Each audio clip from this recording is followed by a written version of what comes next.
scoperte insieme, vissute attraverso i tuoi occhi innamorati.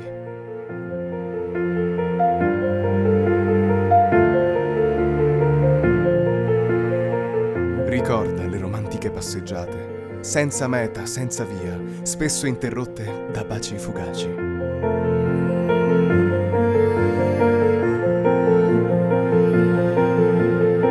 Ricorda quel senso di pace, i fiori, i colori, i sorrisi, le carezze, il sole su di noi.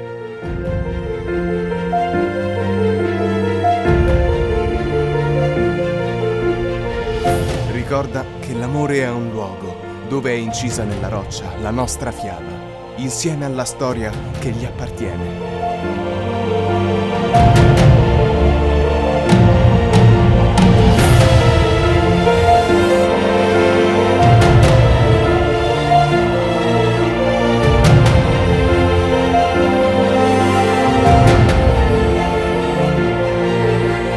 E ogni volta che avrai nostalgia di noi, non dovrai far altro che tornare.